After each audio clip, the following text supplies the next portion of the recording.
Rafael Cortés estaba acostado en la cama de su habitación de hotel, tratando de lidiar con el cansancio.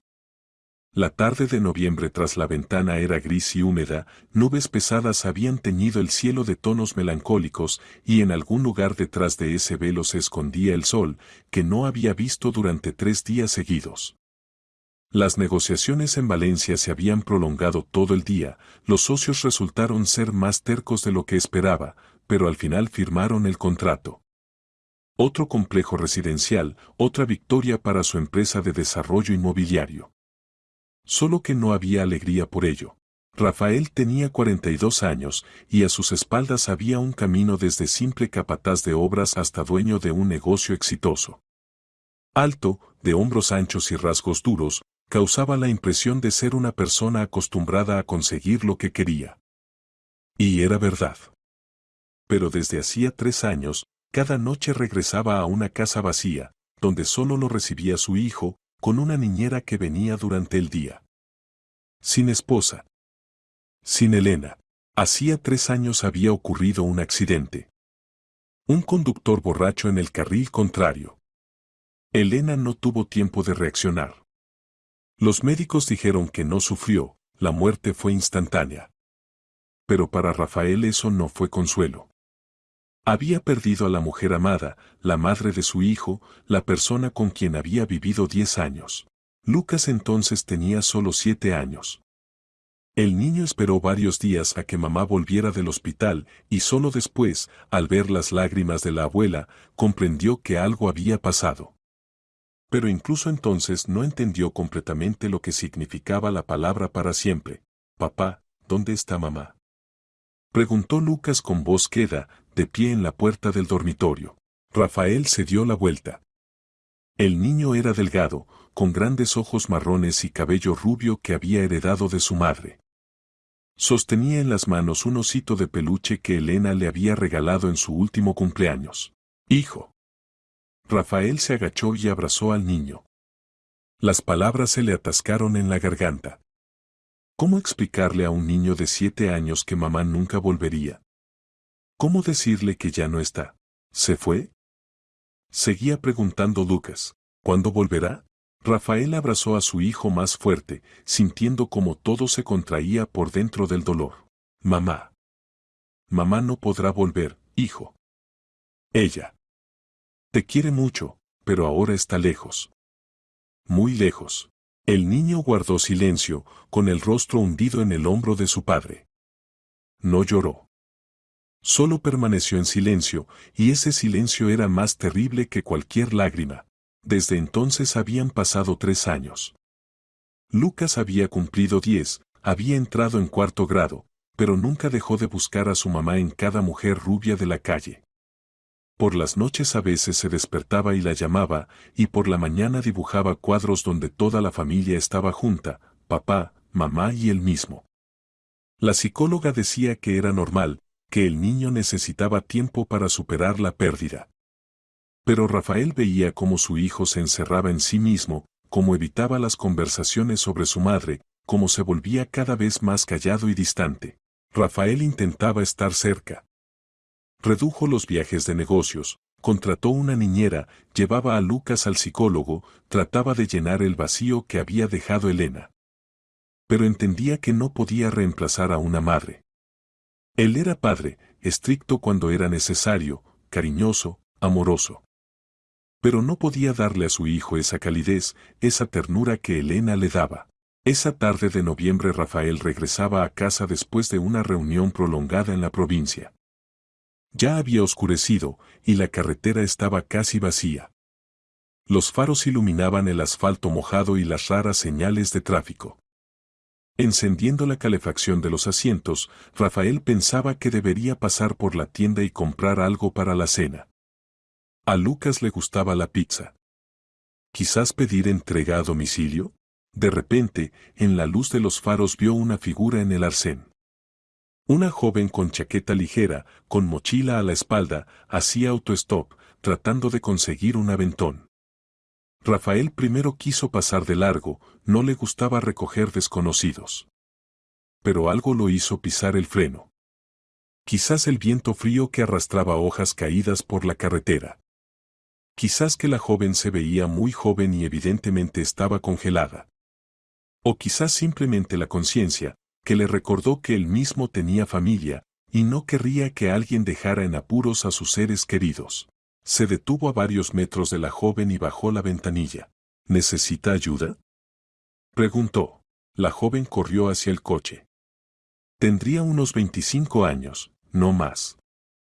El cabello rubio se le había despeinado con el viento, el rostro pálido, los labios ligeramente azulados por el frío. Pero los ojos enormes, marrones claros, casi ámbar, miraban con esperanza. Gracias por detenerse, exhaló, evidentemente tratando de no temblar de frío. ¿Puede llevarme a la estación de autobuses? ¿O al pueblo más cercano? Me he congelado completamente. Suba, soltó brevemente Rafael, abriendo la puerta. La joven rápidamente se subió al asiento delantero, sacudiéndose las gotas de humedad, y suspiró agradecida al sentir el calor del interior. Me llamo Clara, se presentó, abrochándose el cinturón. Clara Serrano. Muchísimas gracias. Ya pensaba que me quedaría en esta carretera hasta la mañana. Rafael, respondió él, arrancando. ¿A dónde necesita ir? Voy donde mi madre. Ella vive en el pueblo de Pinares, está a 100 kilómetros de aquí. Pero puede ser solo hasta la estación de autobuses en la ciudad, de ahí sale un autobús por la mañana. Rafael miró de reojo a la joven. Estaba sentada con las manos cerradas en puños, evidentemente tratando de entrar en calor. La mochila era vieja, gastada, en los pies llevaba zapatillas deportivas ligeras, completamente inadecuadas para el clima de noviembre. ¿Y qué hacía en la carretera con este frío?, preguntó, no por curiosidad, sino más bien para distraerla del temblor. Clara guardó silencio, luego respondió en voz baja. Me iba. De mi exnovio. Poco dinero, no alcanzaba para el autobús, así que fui a pie. Pensé que alguien me llevaría. Rafael frunció el ceño. Se iba de su novio. Eso no sonaba muy bien. ¿La maltrataba?, preguntó Rafael directamente. Clara se estremeció y se volvió hacia la ventana. Es una larga historia. No quiero agobiarlo. Pregunto porque, si necesita ayuda, puedo llevarla a la policía, dijo Rafael. O al hospital, si es necesario. No, Clara sacudió rápidamente la cabeza. Solo quiero irme lejos. Donde mi mamá. Allí estaré más segura. Rafael asintió y se concentró en la carretera. Condujeron unos 20 minutos en silencio, hasta que entraron en la ciudad. Rafael giró hacia su casa, una gran casa de campo en las afueras, rodeada por una valla alta con portón automático. Pasemos por mi casa, propuso. Entrará en calor, tomará té, cargará el teléfono.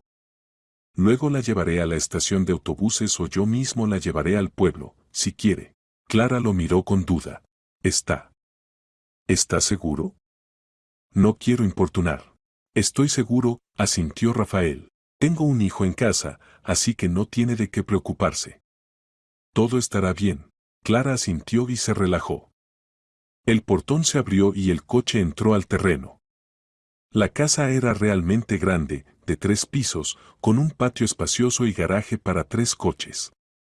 Clara salió del automóvil y siguió insegura a Rafael hacia la puerta de entrada. Dentro, la casa resultó ser aún más impresionante. Recibidor espacioso, techos altos, paredes claras y muebles caros. Pero al mismo tiempo era acogedor, en las paredes colgaban fotos familiares, en los estantes había juguetes infantiles y libros. Pase a la cocina, propuso Rafael, quitándose el abrigo. Ahora pondré el té. Clara se quitó la chaqueta y pasó en la dirección indicada. La cocina era espaciosa, con una mesa grande y electrodomésticos modernos. Olía a algo delicioso, evidentemente la niñera había preparado la cena. Siéntese, asintió Rafael, encendiendo la tetera. ¿Cuándo fue la última vez que comió? Comí por la mañana, admitió Clara, pero no tengo hambre. De verdad. Eso no es verdad, sonrió Rafael. Ahora calentaré algo. Sacó del refrigerador un recipiente con sopa y lo puso en el microondas. Clara lo miraba con agradecimiento, y Rafael de repente entendió que esta joven, a pesar de su edad, se veía muy vulnerable. Como si el mundo ya hubiera logrado quebrarla. Dijo que se iba de su novio, comenzó él, sirviendo té. ¿Puedo saber qué pasó? Clara sostenía la taza y guardó silencio durante mucho tiempo. Luego habló en voz baja. Estudié en la escuela pedagógica. Trabajé como maestra de primaria. Conocí a Rodrigo hace 2 años. Era encantador. Atento. Me enamoré. Pero luego todo cambió. Empezó a controlar cada uno de mis pasos. Me prohibió verme con amigas. Me obligó a renunciar al trabajo, dijo que debía quedarme en casa. Me gritaba por cualquier niñedad. Y luego empezó a golpearme. Rafael apretó la mandíbula. Odiaba a los hombres que levantaban la mano contra las mujeres. ¿Por qué no acudió a la policía? Tenía miedo, admitió Clara. Amenazaba con que si me iba, me encontraría y me mataría. Decía que tenía contactos por todas partes, que no podría escapar de él. Le creí. Pero ayer me golpeó otra vez, y entendí que si me quedaba, simplemente me mataría. Esperé a que se durmiera y me escapé. Solo tomé la mochila con cosas y el último dinero. ¿Y tiene teléfono? Sí, pero está descargado. Y tengo miedo de encenderlo. Rodrigo puede rastrearlo. Rafael reflexionó. La situación era seria. Esta joven necesitaba protección y simplemente llevarla a la estación de autobuses no era suficiente. Escuche, Clara, comenzó. Tengo una propuesta. Necesito una institutriz para mi hijo. Lucas tiene 10 años, estudia en la escuela, pero después de clases necesita a alguien cerca. La niñera pronto se mudará con su hija a otra ciudad. Usted es pedagoga, sabe trabajar con niños. Podría vivir con nosotros mientras se pone de pie. Con alojamiento, comida y salario. Clara le dirigió una mirada asombrada. ¿Habla en serio? Absolutamente. Necesita un lugar donde esté segura. Y yo necesito una persona que cuide de mi hijo. Es mutuamente beneficioso. Clara dudaba. Esta propuesta parecía demasiado buena para ser verdad. Yo. No sé. Quizás sea mejor que me vaya donde mi mamá. ¿Y está segura de que él no la encontrará allí? Preguntó Rafael. Si sabe dónde vive su madre, lo primero que hará será ir allá. Clara palideció. Tenía razón. Aquí tengo seguridad, alarma, cámaras, continuó Rafael. Estará a salvo. Piénselo. Clara lentamente asintió. Está bien. Acepto. Gracias. En ese momento la puerta de la cocina se abrió de golpe y entró corriendo un niño. Lucas. Se detuvo en seco al ver a Clara, y sus ojos se abrieron como platos. Mamá. Exhaló. Mamá, volviste. Se lanzó hacia Clara, y ella, desconcertada, no tuvo tiempo de reaccionar. El niño la abrazó por la cintura y se apretó contra ella, sollozando. Mamá, sabía que volverías. Lo sabía. En ese momento salió de la cocina la niñera Pilar. Abrió la boca de sorpresa y simplemente guardó silencio, paralizada en su lugar. Rafael se quedó inmóvil. Clara lo miraba con horror, sin saber qué hacer. Y Lucas lloraba, aferrándose fuertemente a la desconocida que le recordaba a su madre muerta. Rafael actuó rápido, pero con suavidad. Se acercó a su hijo y con cuidado le puso la mano en el hombro. Lucas lo llamó en voz baja. Hijo, mírame. El niño no soltaba a Clara, apretándose contra ella cada vez más fuerte. Las lágrimas corrían por sus mejillas, y sollozaba, repitiendo una y otra vez. Mamá volvió. Lo sabía. Lo sabía. Clara permanecía inmóvil, sin atreverse a abrazar al niño, pero tampoco rechazándolo. Su rostro estaba pálido, los ojos llenos de confusión y compasión. Miró a Rafael con impotencia, y él leyó en su mirada una pregunta silenciosa: ¿qué debo hacer? Rafael se agachó junto a su hijo, le acarició la cabeza. Lucas dijo de nuevo, esta vez un poco más fuerte y más firme. Hijo, ella no es mamá. El niño se quedó inmóvil. Muy lentamente se separó de Clara y se volvió hacia su padre. Su rostro estaba mojado de lágrimas, los labios temblaban. Pero tiene el mismo cabello, susurró. Y los ojos. Iguales que los de mamá. Claros. Rafael con cuidado tomó a su hijo de las manos. Lucas, lo entiendo. Pero ella no es mamá. Es la tía Clara. Vivirá con nosotros y te ayudará con las tareas. Pero ella no es mamá. Mamá no puede volver. ¿Recuerdas lo que hablamos? Lucas miraba a su padre con ojos muy abiertos, llenos de dolor e incomprensión. Luego volvió a mirar a Clara. Pero ella. Se parece mucho, repitió tercamente el niño. Mucho. Clara finalmente habló. Su voz era suave, cálida, como hablan los maestros con los niños pequeños. Lucas dijo, me llamo Clara. Tu papá me dijo que tu mamá era muy hermosa y buena. Probablemente nos parecemos físicamente. Pero yo soy yo. Y tu mamá siempre será tu mamá, y nadie la reemplazará. ¿Entiendes? El niño asintió, pero las lágrimas no dejaban de correr por sus mejillas. Es solo que... Quería tanto que ella volviera, susurró. Pienso en ella todos los días. Rafael abrazó a su hijo, atrayéndolo hacia sí. Entendía perfectamente lo que sentía Lucas. Él mismo también pensaba en Elena todos los días. Todos los días recordaba su risa, su voz, como lo abrazaba por las mañanas. Lo sé, hijo, dijo en voz baja. Yo también la extraño. Pero mamá siempre está con nosotros. En nuestros corazones. Y ella no querría que lloraras. Querría que fueras feliz. Lucas hundió el rostro en el hombro de su padre y sollozaba quedamente. Clara estaba sentada cerca, y en sus ojos también brillaban lágrimas. Veía cómo esta familia todavía no podía recuperarse de la pérdida, y se sentía culpable, aunque no había hecho nada malo. Después de varios minutos Lucas se calmó. Rafael lo llevó a su habitación, lo acostó en la cama y se quedó sentado cerca hasta que el niño se durmió. Cuando regresó a la cocina, Clara todavía estaba sentada a la mesa. La niñera del niño estaba sentada junto a ella. Disculpe, dijo Clara en voz baja cuando Rafael entró. No quería. No pensé que resultaría así. No es su culpa, Rafael negó con la cabeza, sentándose enfrente. Lucas todavía está procesando la muerte de su madre. La psicóloga dice que es normal para su edad. La busca por todas partes. En cada mujer con cabello rubio, en cada sonrisa, en cada voz. Simplemente usted. Resultó ser muy parecida físicamente. Clara asintió. Pilar se levantó y, despidiéndose, decidió irse rápido a casa. Rafael pidió un taxi para la mujer y la acompañó hasta la puerta. ¿Qué le pasó a su esposa? Si no es secreto, preguntó Clara cuando quedaron solos. Un accidente, respondió brevemente Rafael. Hace 3 años. Un conductor borracho en el carril contrario. Elena murió instantáneamente. Tenía 33 años. Lo siento mucho, dijo Clara sinceramente. Es terrible. Guardaron silencio.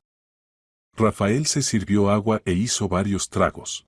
Escuche, Clara, comenzó. Todavía le ofrezco el trabajo. Pero necesitamos establecer límites. Lucas no debe confundirla con su madre. Usted será institutriz. Ayudará con las tareas, vigilará la rutina diaria, preparará desayunos y almuerzos. Pero no debe reemplazarle a su madre. No debe desempeñar ese papel. Esto es importante. Para él y para usted. Clara asintió en acuerdo. Entiendo. Soy pedagoga y sé cómo trabajar con niños. No le daré falsas esperanzas. Lo prometo. Bien, Rafael se relajó un poco. Entonces hablemos de los detalles. Tendrá una habitación separada en el segundo piso. Salario, 3.000 euros al mes más comida y alojamiento. Recogerá a Lucas de la escuela a las 2 de la tarde, pasará tiempo con él hasta las 6 de la tarde, cuando yo regreso del trabajo. Los fines de semana estará libre, si no necesito salir por negocios. Suena. Muy bien, admitió Clara. Incluso demasiado bien. Es una oferta honesta, dijo Rafael. Necesito ayuda, y usted necesita un lugar donde esté segura. Todo es lógico. Clara sonrió, por primera vez en toda la noche. Entonces acepto. Gracias. Honestamente, no sé qué habría hecho si no se hubiera detenido en la carretera. De nada, se encogió de hombros Rafael. Le mostraré la habitación. Creo que necesita descansar. La condujo al segundo piso y abrió la puerta de una habitación espaciosa y luminosa con una cama grande, armario y escritorio. Las ventanas daban al jardín, e incluso en la oscuridad de noviembre se veía lo bien cuidado que estaba el terreno. El baño está allí, asintió Rafael hacia la puerta a la derecha. Las toallas están en el armario. Si necesita algo, mi habitación está al final del pasillo. Gracias, repitió Clara. Buenas noches. Buenas noches. Rafael se fue, y Clara cerró la puerta y se recostó contra ella. Solo ahora se permitió exhalar. El día había sido tan loco que parecía irreal. Ayer había decidido huir de Rodrigo, temblaba de miedo. Y hoy tenía un techo sobre su cabeza, seguridad y trabajo. Sacó de la mochila el cargador del teléfono. Lo enchufó y presionó el botón de encendido. La batería empezó a cargarse y el teléfono cobró vida. E inmediatamente empezaron a llegar notificaciones. Llamadas perdidas. Docenas de mensajes. Todos de Rodrigo. ¿Dónde estás? Te arrepentirás de haberte ido.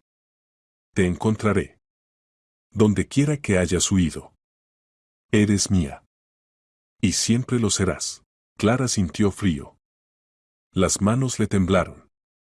Quería apagar el teléfono, bloquear el número, olvidarse de la existencia de este hombre. Pero sabía que eso no era una solución. Rodrigo no se detendría. Nunca se detenía.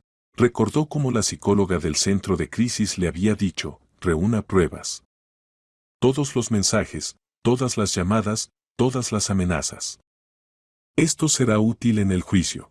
Clara hizo capturas de pantalla de todos los mensajes y los guardó en una carpeta separada. Luego apagó el sonido y se acostó en la cama. El cansancio cayó sobre ella como una carga pesada. Cerró los ojos e intentó dormir. Pero los pensamientos no la dejaban dormir. ¿Y si Rodrigo la encontraba? ¿La rastreaba y venía aquí? ¿La encontraba y hacía algo terrible? A la mañana siguiente Clara se despertó con un golpe en la puerta. Clara, el desayuno está listo, escuchó la voz de Rafael. Se vistió rápidamente y bajó. En la cocina ya estaba sentado Lucas, devorando crepes con mermelada. Al verla, el niño se sintió avergonzado y bajó los ojos. Buenos días, saludó Clara con cuidado. Buenos días, murmuró Lucas sin levantar la cabeza. Rafael estaba junto a la estufa dando vuelta los panqueques. Siéntese, le indicó a Clara. Ahora le serviré café. El desayuno transcurrió en relativo silencio. Lucas callaba y evidentemente evitaba mirar a Clara. Rafael intentaba hacer hablar a su hijo, preguntaba sobre la escuela, sobre las tareas, pero solo recibía respuestas monosilábicas. Cuando Lucas se fue a prepararse para la escuela, Clara preguntó en voz baja. ¿Está enojado conmigo? No, negó con la cabeza Rafael. Solo se siente incómodo. Entiende que ayer se comportó de manera extraña. Dele tiempo. Después de que Rafael llevó a Lucas a la escuela y se fue al trabajo, Clara se quedó sola en la casa. Miró a su alrededor, acostumbrándose al nuevo lugar. La casa era grande, pero acogedora. Se veía que aquí había vivido una familia. En los estantes había fotografías, Rafael, una hermosa mujer rubia y el pequeño Lucas. Rostros felices. Sonrisas. Una vida que de repente se interrumpió.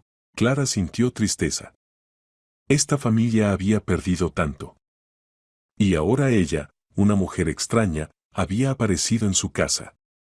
Esperaba poder ayudar y no causar nuevo dolor. A las 2 de la tarde Clara se dirigió a la escuela para recoger a Lucas.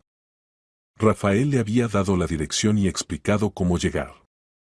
La escuela estaba a 10 minutos a pie de la casa y Clara disfrutó del paseo. El aire otoñal era fresco y frío, las hojas crujían bajo los pies. Lucas salió de la escuela junto con sus compañeros. Al ver a Clara, se detuvo, luego se acercó inseguro. Hola, dijo. Hola, sonrió Clara. ¿Cómo estuvo el día? Normal, se encogió de hombros el niño. ¿Cómo debo llamarte? Puedes llamarme simplemente Clara, si quieres. Lucas asintió en señal de acuerdo. Caminaron a casa en silencio. Clara no lo presionaba, no intentaba hacerlo hablar. Entendía que el niño necesitaba tiempo para acostumbrarse a su presencia. En casa Lucas se sentó a hacer las tareas y Clara preparó el almuerzo. Cuando todo estuvo listo, llamó al niño a la mesa. Lucas vino, se sentó y empezó a comer. Luego de repente preguntó, ¿eres realmente maestra? Sí, asintió Clara. Trabajaba en la escuela. Enseñaba a niños de tu edad. ¿Y por qué ya no trabajas? Clara reflexionó. ¿Cómo explicarle a un niño que había huido de una persona que la encerraba y golpeaba? Yo me mudé a otra ciudad. Decidí que necesitaba cambiar algo en mi vida. Lucas asintió, aceptando esta explicación. ¿Y vivirás aquí mucho tiempo? No sé, respondió honestamente Clara. Hasta que tu papá encuentre otra institutriz o hasta que yo encuentre otro trabajo. ¿Y puedo pedirte que te quedes más tiempo? Preguntó inesperadamente Lucas, mirando el plato. Clara se sorprendió. ¿Quieres que me quede? Bueno. Papá siempre está en el trabajo. Y a mí solo me da aburrimiento. La niñera se va de nuestra casa. Y además. Dudó. Perdóname por ayer. Sé que no eres mamá. Solo. ¿Te pareces? Y me pareció que ella había vuelto. A Clara se le encogió el corazón. Extendió la mano y con cuidado tomó al niño de la palma. Lucas, entiendo lo difícil que es para ti. No puedo reemplazar a tu mamá. Pero puedo ser tu amiga. Si quieres, por supuesto. Lucas la miró y sonrió tímidamente. Quiero. Por la noche regresó Rafael. Se veía cansado, pero al ver que Lucas y Clara estaban sentados tranquilamente a la mesa jugando un juego de mesa, sonrió. Parece que encontraron un lenguaje común, observó. Sí, asintió Clara. Lucas es un niño muy inteligente. Y además gané 3 veces seguidas. Agregó alegremente Lucas. Rafael se rió, por primera vez en mucho tiempo tan sinceramente. Bien hecho, hijo. Cuando Lucas se fue a dormir, Rafael y Clara se quedaron en la cocina. Clara sacó el teléfono y le mostró los mensajes de Rodrigo. No se calma, dijo en voz baja. Escribe cada hora. Amenaza. Rafael frunció el ceño leyendo los mensajes. Esto es serio. Hay que ir a la policía. Tengo miedo, admitió Clara. ¿Y si esto solo lo enfurece más? Clara, si no denuncia, él continuará. A gente así hay que mostrarles que hay límites. Mañana por la mañana iremos a la policía y presentaremos una denuncia. Yo iré con usted. Clara dudaba, pero luego asintió. Está bien. Gracias. Pronto llegó un nuevo mensaje al teléfono de Clara. Tomó el teléfono y se quedó inmóvil al ver la fotografía. En la pantalla estaba su madre. Carmen Serrano. Estaba sentada en una silla, las manos atadas detrás de la espalda, la boca sellada con cinta adhesiva. Los ojos llenos de miedo. Debajo de la foto había un mensaje. Si quieres que tu mamá esté bien, ven. Hoy antes de medianoche. ¿Sabes la dirección? Si no, será peor. Mucho peor. Clara gritó. Rafael saltó de la cama de su habitación, donde estaba acostado con el portátil, y corrió al pasillo. La luz estaba encendida en la habitación de Clara, la puerta entreabierta. Irrumpió dentro y vio a la joven sentada en el suelo junto a la cama. Apretaba el teléfono contra el pecho y temblaba por completo, incapaz de contener los sollozos. Clara. Rafael se agachó junto a ella. ¿Qué pasó? Ella no podía hablar, solo le extendió el teléfono con mano temblorosa. Rafael lo tomó y miró la pantalla. La fotografía lo impactó. Una mujer de mediana edad, atada y con la boca sellada, sentada en una silla en alguna habitación oscura. Sus ojos estaban llenos de horror. Debajo de la foto iba un mensaje con amenazas y exigencia de venir antes de medianoche. Es mi mamá, Clara exhaló con dificultad entre lágrimas. Secuestró a mi mamá. Rodrigo. Él. La tiene retenida allí. ¿Qué hago? ¿Qué hago? Agarró a Rafael por la manga de la camisa, sus uñas se clavaron en la tela. Debo ir. Debo salvarla. La matará si no voy. Deténgase, dijo firmemente Rafael, tomándola de los hombros. Clara, escúcheme. Si va sola, él tendrá tanto a usted como a su madre. ¿Lo entiende? No las dejará ir. Nunca. Pero no puedo simplemente quedarme aquí sentada. Gritó Clara. Es mi mamá. Entiendo, Rafael hablaba con dureza, pero sin brusquedad. Precisamente por eso ahora iremos a la policía. Inmediatamente. Vístase. Rápido. Clara lo miraba con ojos muy abiertos, llenos de pánico. Pero algo en su voz, en su confianza la hizo asentir. Se levantó y empezó a vestirse. Rafael salió al pasillo y marcó el número de la vecina, una mujer mayor que a veces cuidaba de Lucas. Dolores, disculpe la llamada tardía. Necesito salir urgentemente. ¿Puede quedarse con Lucas? Está dormido, solo necesito que alguien esté en la casa. Gracias. Muchísimas gracias. Ahora le abriré la puerta. 5 minutos después la vecina estaba en la casa y Rafael con Clara ya iban por la ciudad hacia la dirección principal de policía. Clara estaba sentada en el asiento del pasajero y no podía detener las lágrimas. Miraba por la ventana, pero no veía nada. Ante sus ojos solo había una cosa, el rostro de su madre, lleno de miedo. La matará, susurraba. Si no voy, la matará. No la matará, contradijo Rafael sin apartar los ojos de la carretera. La necesita como palanca de presión sobre usted. Entiende que vendrá por ella. Pero si hacemos todo bien, la policía llegará a tiempo. ¿Y si no llega a tiempo? Rafael no respondió. No quería dar falsas promesas. La situación era crítica y cada minuto importaba. Llegaron a la dirección principal de policía. El edificio era grande, gris, con faroles brillantes en la entrada. Rafael estacionó y ayudó a Clara a salir del coche. Apenas podía mantenerse en pie. Dentro, la sala de guardia los recibió con luz brillante y olor a café. Detrás del mostrador estaba sentado un oficial de guardia, un joven uniformado que evidentemente no esperaba visitantes a esa hora. Necesitamos presentar una denuncia, dijo inmediatamente Rafael. Urgente. Se trata de retención ilegal de una persona y amenazas de muerte. El oficial se enderezó. Esperen un minuto. Levantó el auricular y llamó a alguna parte. Después de varios minutos entró a la sala de guardia una mujer de unos 38 años, en traje estricto, con cabello corto oscuro y mirada atenta. Se veía cansada pero concentrada. Investigadora Ortega se presentó. Beatriz Ortega. Pasen a la oficina. Caminaron por el pasillo a una pequeña oficina con escritorio, sillas y estanterías llenas de carpetas. La investigadora se sentó detrás de la mesa y sacó un formulario. Cuenten en orden, pidió, encendiendo la grabadora. Clara con dificultad empezó a hablar. Contó sobre Rodrigo, sobre cómo controlaba su vida, le prohibía trabajar, la golpeaba. Sobre cómo había huido 2 días atrás. Sobre los mensajes que él enviaba. Y finalmente, sobre la fotografía de su madre. Beatriz Ortega escuchaba atentamente, tomando notas. Muestre la foto, pidió. Clara le extendió el teléfono. La investigadora estudió atentamente la imagen, la amplió, miró los detalles. ¿Puede determinar dónde fue tomada? Es la casa de mi mamá, dijo Clara con voz entrecortada. Reconozco la pared. ¿Y la silla? Es su cocina. ¿Dirección? Clara dictó la dirección, Pueblo de Pinares, Calle Mayor, casa número 12. La investigadora la anotó. ¿Cómo se llama su madre? Carmen Serrano. Tiene 54 años.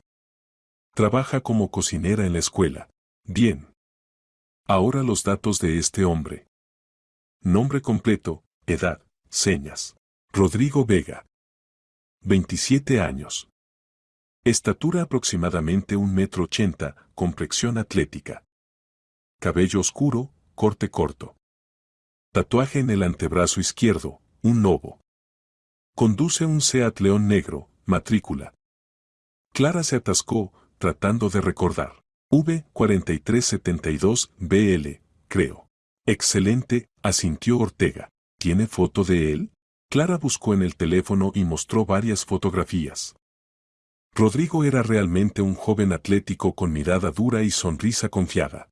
La investigadora recibió las fotos de Clara en su teléfono, junto con todos los datos, y levantó la vista hacia ella. Escuche atentamente. Ahora registraré su denuncia bajo 2 artículos, amenazas de muerte y privación ilegal de libertad.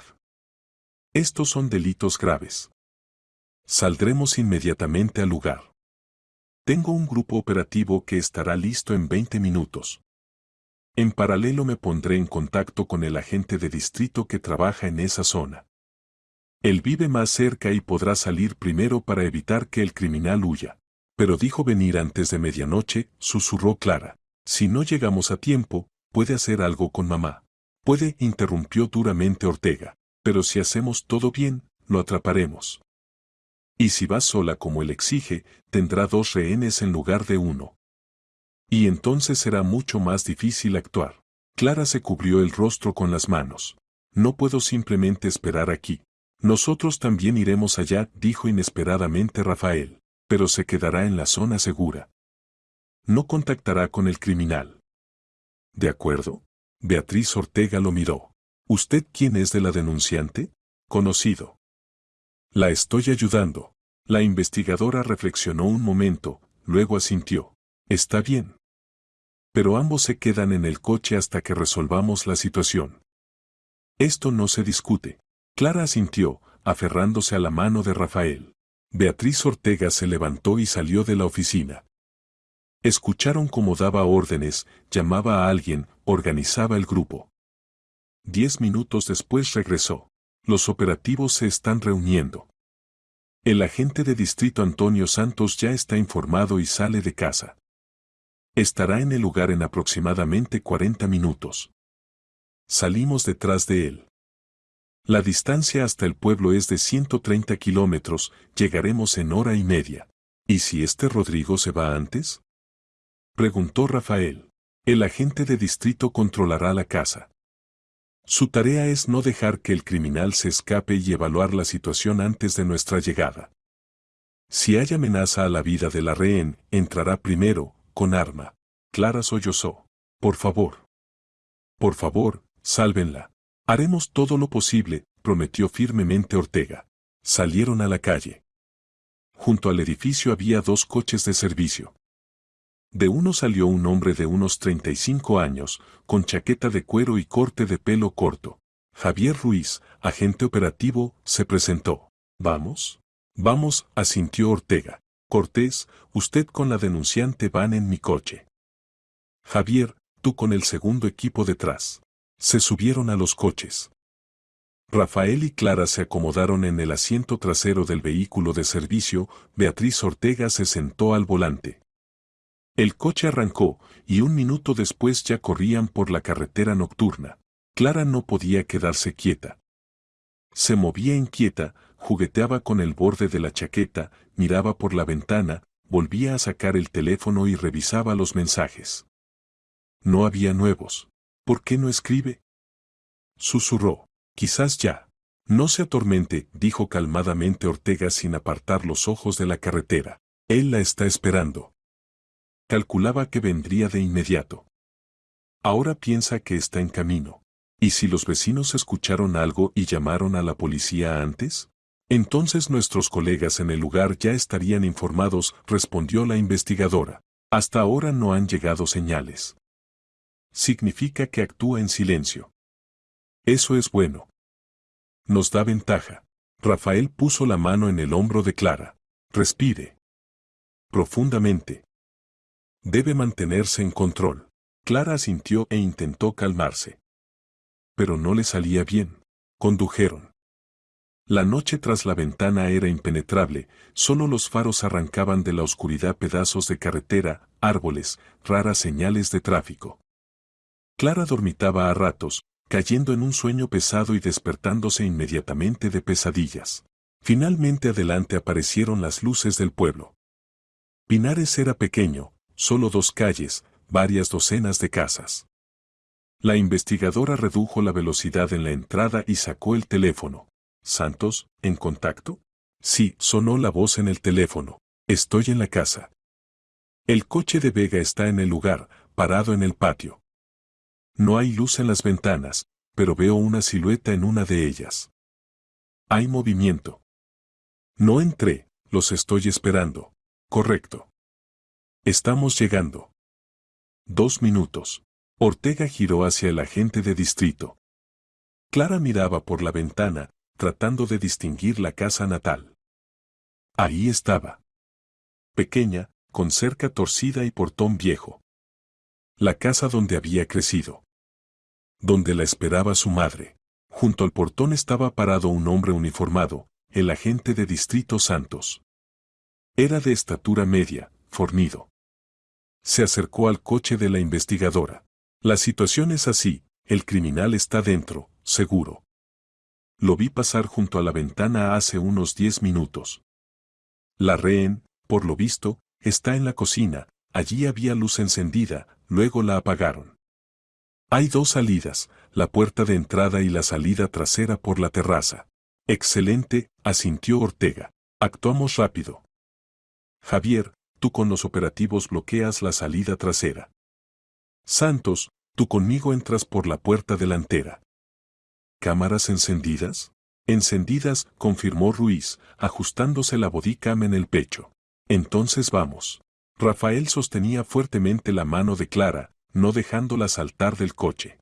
Se queda aquí. Lo prometió. Pero es mi mamá. Precisamente por eso no debe estorbar. Déjelos hacer su trabajo. Clara apretó los dientes y asintió, aunque cada célula de su cuerpo se desgarraba hacia la casa. El grupo rápida y silenciosamente se dirigió al edificio. Javier Ruiz con 2 operativos rodeó la casa por el costado, dirigiéndose hacia la salida trasera. Ortega y Santos se acercaron a la puerta de entrada. La investigadora levantó la mano, contando segundos. Luego asintió bruscamente. Santos derribó la puerta de una patada. Se abrió con estruendo. ¡Policía! ¡Manos arriba! Gritó Ortega, irrumpiendo dentro con linterna y arma de servicio lista. Dentro de la casa sonó un grito. Un estrépito. Luego una voz masculina. ¡Deténganse! La mataré. ¿Me oyen? La mataré. Clara intentó saltar del coche. Rafael apenas la detuvo. Quédese. Siseo. No les estorbe. De la casa salían voces, pero era imposible distinguir las palabras. Clara apretaba la mano de Rafael. Rezaba. Para que mamá estuviera viva e ilesa. Pasó un minuto. Luego otro. Luego de la casa salió Javier Ruiz, llevando de los brazos a un hombre esposado. Rodrigo Vega. Estaba despeinado, furioso, gritaba algo sobre ilegalidad de las acciones. Y detrás salió Beatriz Ortega. Sostenía del brazo a una mujer. Carmen Serrano. Clara saltó del coche y corrió hacia su madre. Mamá. Mamá. Carmen volvió la cabeza, vio a su hija y lloró. Se abrazaron en medio del patio, y Clara sentía cómo su madre temblaba por completo. Todo está bien, susurraba entre lágrimas. Todo está bien, mamita. Estás a salvo. Rafael estaba a un lado y miraba esta escena. Luego se volvió hacia la investigadora. Gracias, dijo simplemente. Ortega sintió con cansancio. Es nuestro trabajo. Ahora empieza lo más difícil, la investigación, las pruebas y el juicio. A Rodrigo Vega lo llevaron al coche de servicio. Caminaba resistiéndose, sacudiéndose, tratando de liberarse de las manos de los operativos. Las esposas chasqueaban en las muñecas y Javier Ruiz lo sostenía firmemente del codo, sin darle oportunidad ni de reducir el paso. No tienen derecho.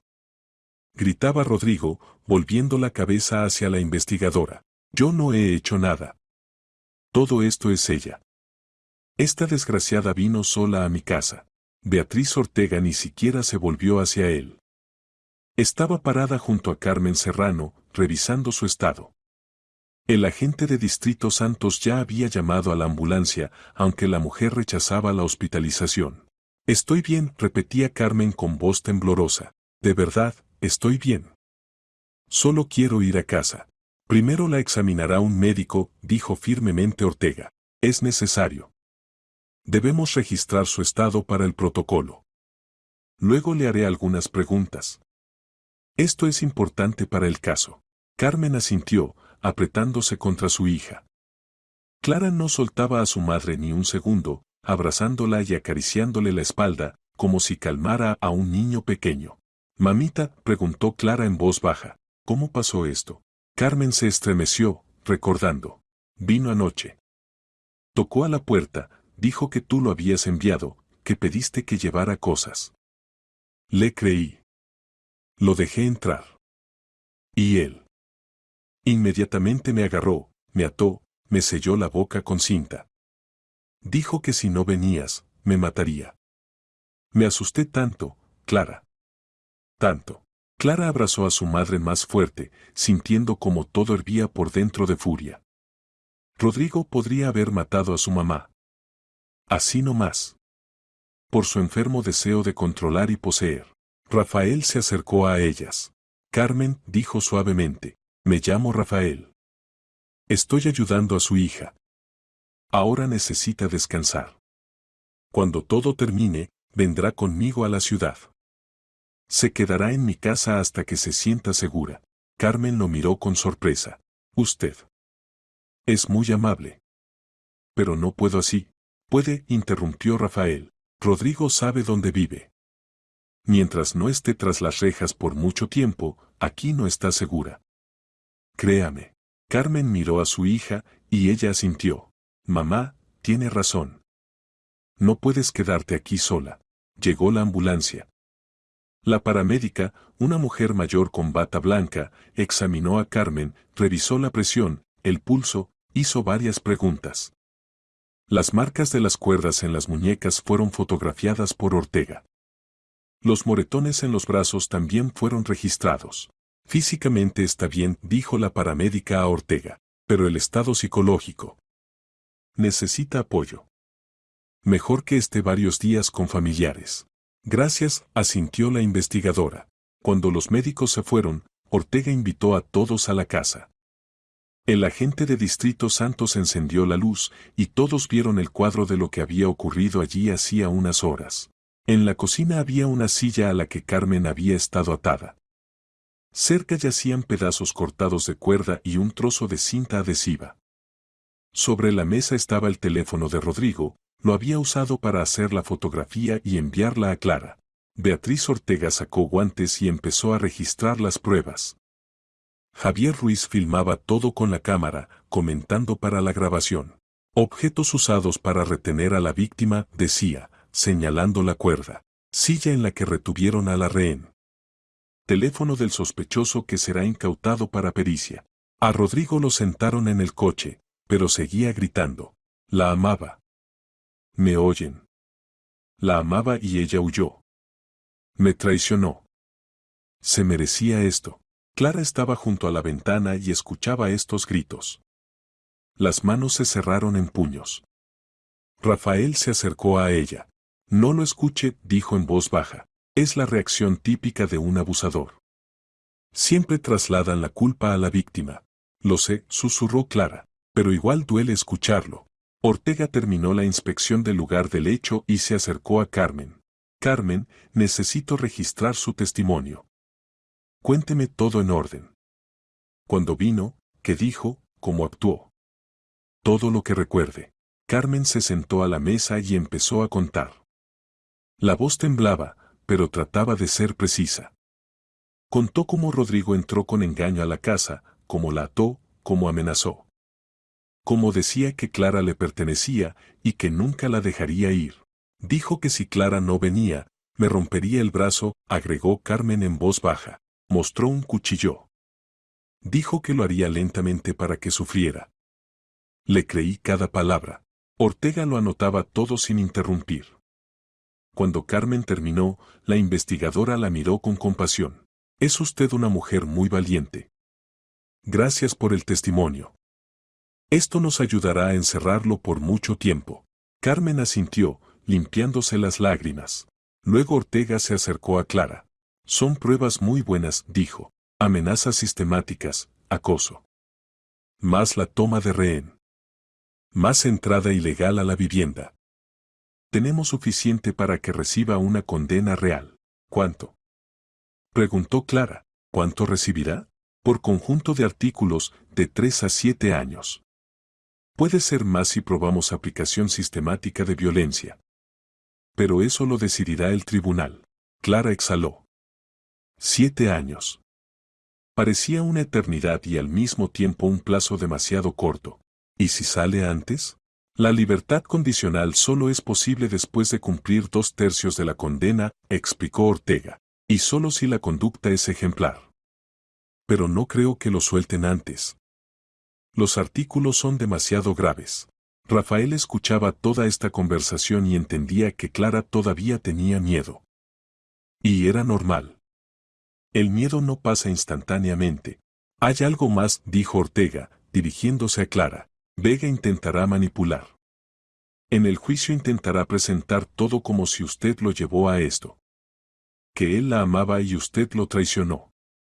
Los abusadores siempre hacen eso. Culpan a la víctima. Debe estar preparada para esto.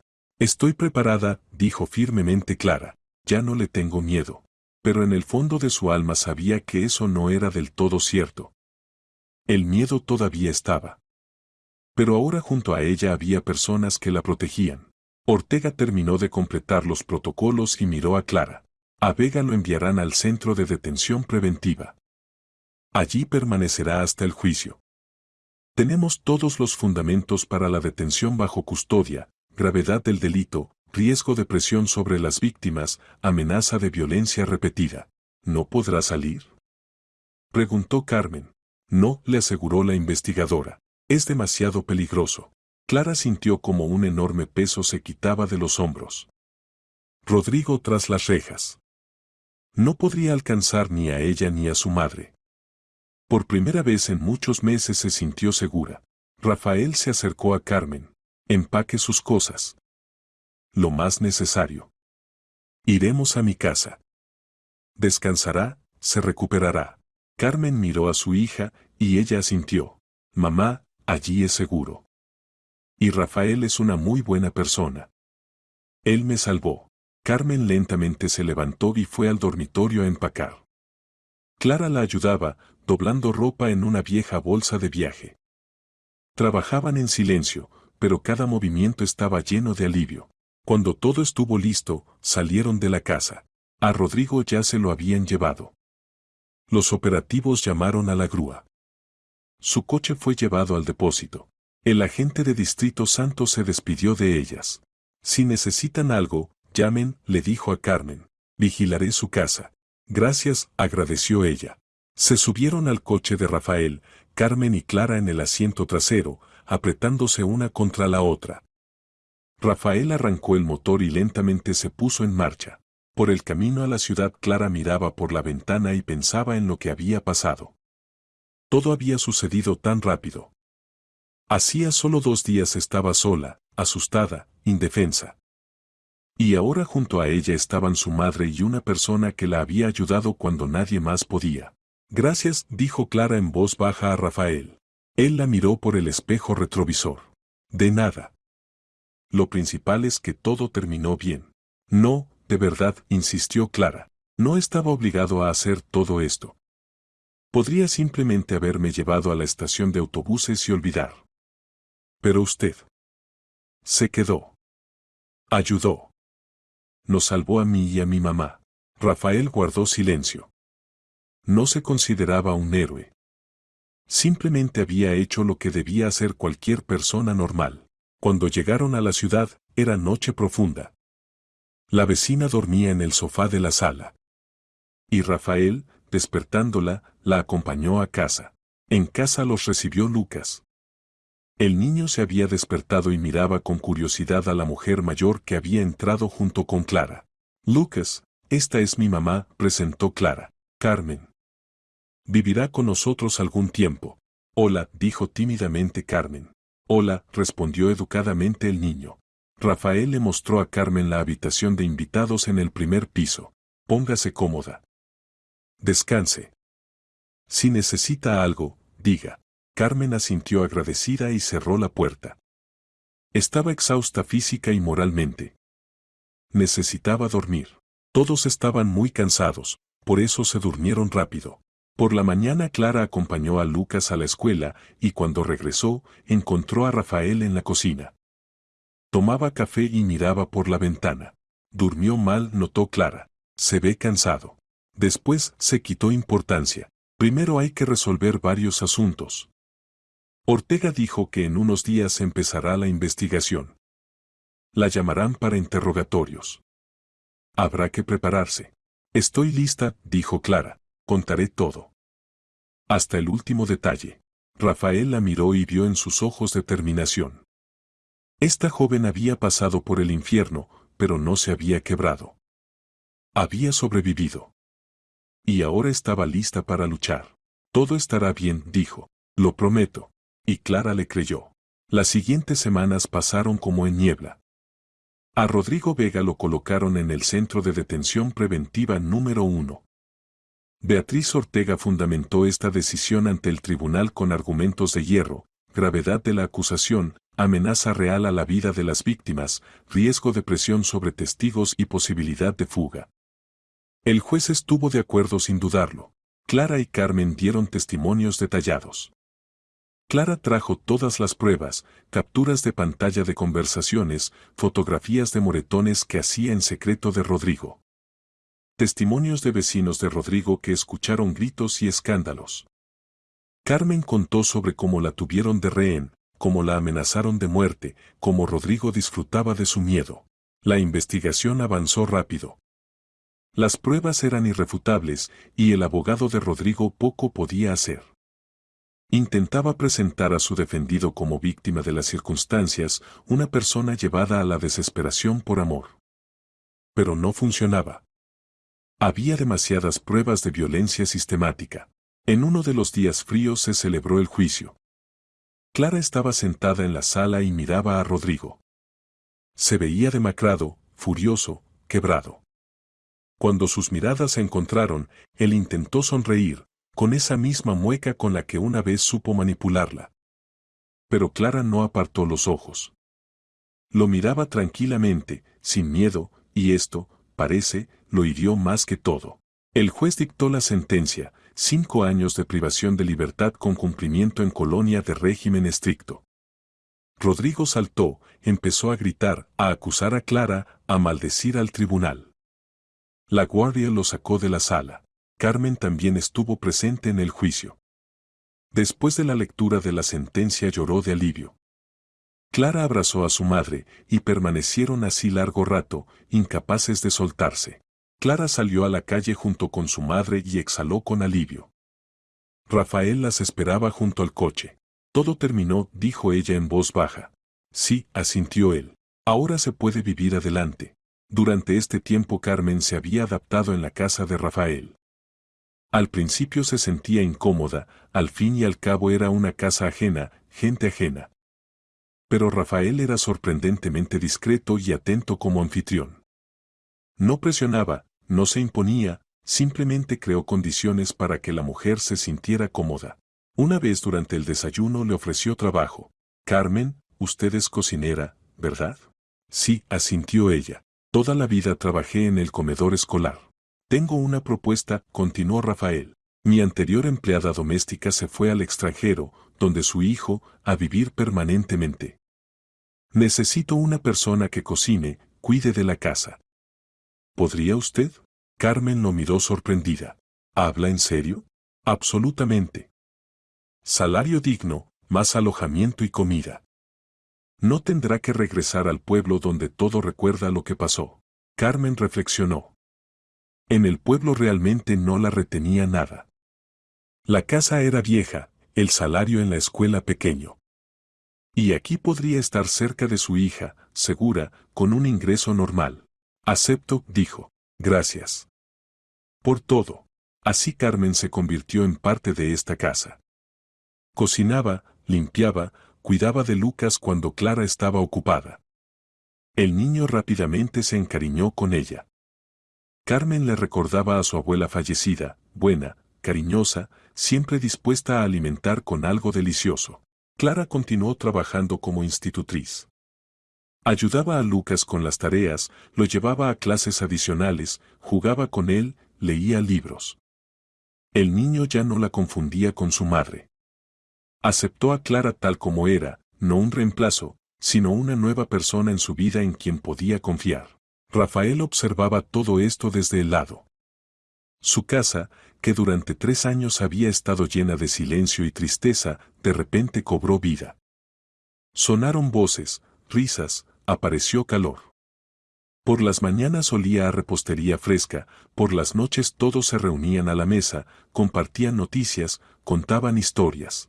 Rafael entendía que sus sentimientos hacia Clara estaban cambiando. Ya no era simplemente una institutriz o una joven a quien había ayudado. Se había convertido en una parte importante de su vida. Se sorprendía pensando en ella cuando estaba en el trabajo. Que extrañaba su voz, su sonrisa. Que esperaba con impaciencia la noche para verla en la cena, pero no se apresuraba. Clara había vivido demasiado. Necesitaba tiempo para que sanaran las heridas, no solo las físicas, sino también las del alma. No quería presionarla, no quería que se sintiera obligada con él. Una noche, cuando Lucas hacía la tarea y Carmen veía televisión en la sala, Clara y Rafael se quedaron en la cocina solos. Clara lavaba los platos y Rafael secaba los platos. Se había convertido en su pequeña tradición, pasar las noches juntos, conversando sobre el día transcurrido. Hacía tiempo habían pasado al tú. ¿Sabes?, comenzó Clara sin levantar los ojos del lavabo. Nunca pensé que mi vida podría cambiar tanto.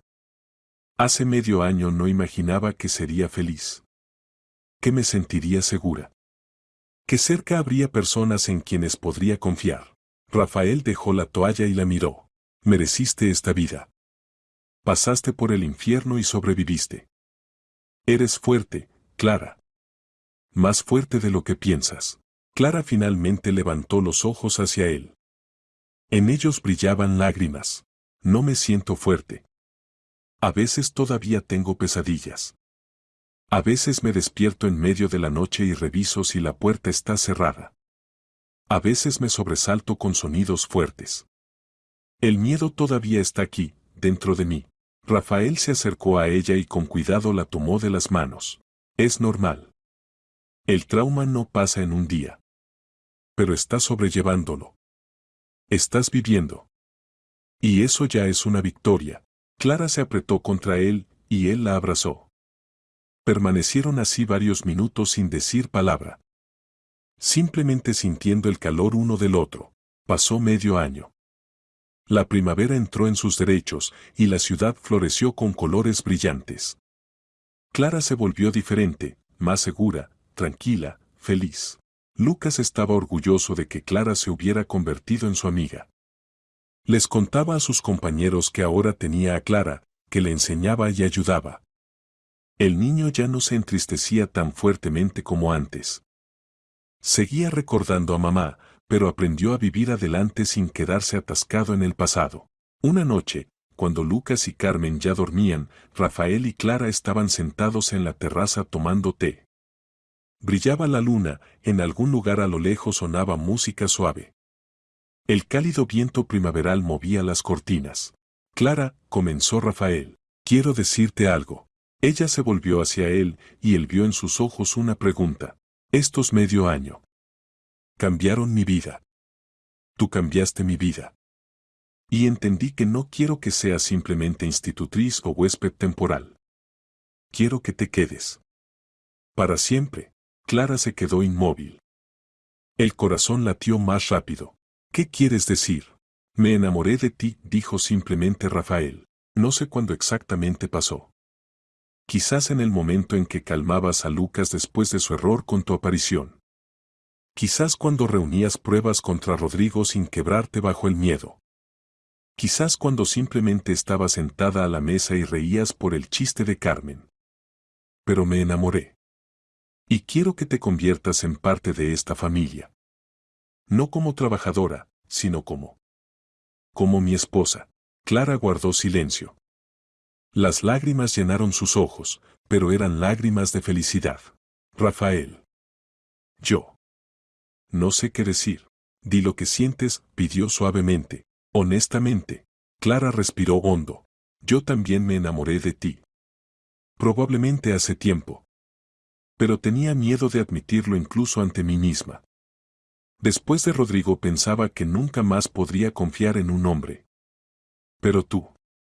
Me mostraste que el amor verdadero no es control y violencia. Es respeto, cuidado, apoyo. Me salvaste. No solo físicamente, sino también moralmente. Me devolviste la fe en las personas. Rafael tomó su mano y con cuidado la besó. Entonces cásate conmigo. Por favor. Clara sonrió entre lágrimas. Con gusto, me casaré contigo. Se casaron 2 meses después. La boda fue modesta, solo los más cercanos. Lucas estaba en el séptimo cielo de felicidad. Ayudaba a decorar la casa, elegía flores, ensayaba el discurso que quería pronunciar en la celebración. Clara eligió un vestido, simple pero elegante, blanco, con mangas de encaje. Cuando Clara se lo probó, su madre lloró. Estás tan hermosa, hijita. Estoy tan feliz por ti. Carmen lloraba de alegría mirando a su hija con vestido blanco. Nunca pensó que después de todo lo que Clara tuvo que vivir, habría un final tan feliz. El día de la boda la ceremonia se celebró en un pequeño registro civil. Cuando Rafael ponía el anillo en el dedo de Clara, ella no contuvo las lágrimas. Él la besó, y todos los presentes hicieron ruido, felicitando a los recién casados. La boda transcurrió en atmósfera de calidez y amor. Los invitados reían, bailaban, felicitaban a los recién casados. Rafael no soltaba la mano de Clara toda la noche, y ella se sentía la mujer más feliz del mundo. Pasó un año. Clara quedó embarazada. Cuando le contó a Rafael, él no pudo ocultar la alegría. Habían esperado tanto este momento. Lucas también estaba encantado. Tendré un hermanito o hermanita. Gritaba, saltando por la casa. El embarazo transcurrió tranquilamente. Clara floreció, su rostro resplandecía de felicidad, los ojos brillaban.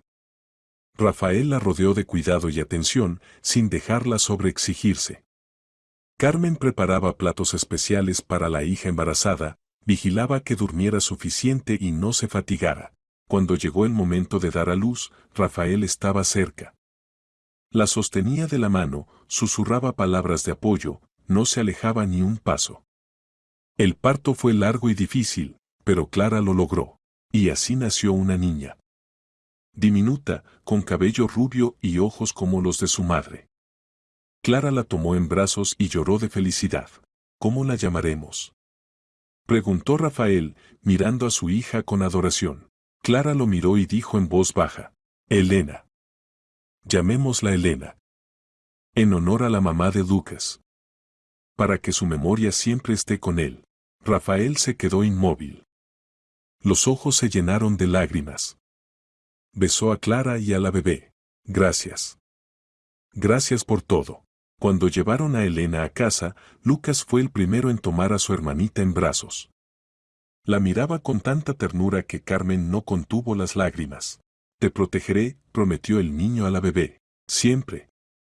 Lo prometo. Clara miraba esta escena y entendía que finalmente había encontrado lo que soñó toda la vida.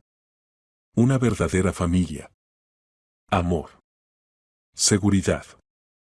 Felicidad. Rodrigo Vega cumplía condena en la colonia. Clara ya no pensaba en él. Quedó en el pasado, como una pesadilla que finalmente había terminado. Una vez la investigadora Ortega llamó e informó que Rodrigo había intentado presentar apelación, pero el tribunal rechazó su queja. Permanecería en la colonia todo el plazo. Está libre de él, dijo Beatriz. Clara le agradeció y entendió. Realmente se sentía libre. El pasado ya no tenía poder sobre ella. Por la noche, cuando todos se reunieron para la cena, Rafael levantó la copa. Por nosotros. Por nuestra familia. ¿Por qué pudimos pasar por todo y permanecer juntos? Por la familia, repitieron todos. Lucas sonreía, Carmen limpiaba lágrimas felices, la pequeña Elena dormía plácidamente en la cuna. Y Clara y Rafael se miraban y entendían que el pasado ya no tenía poder sobre ellos. Solo existe el presente. Y el futuro, lleno de luz y calor. A veces la vida da una segunda oportunidad precisamente cuando parece que todo está perdido. A veces en el momento más oscuro, desesperado, cuando ya no crees en milagros y estás listo para rendirte, aparece esa única persona que extiende la mano y dice, te ayudaré. No estás solo. Y esto lo cambia todo. Para siempre. Porque el amor verdadero y el apoyo son capaces de sanar incluso las heridas más profundas y devolver la fe en que la felicidad es posible.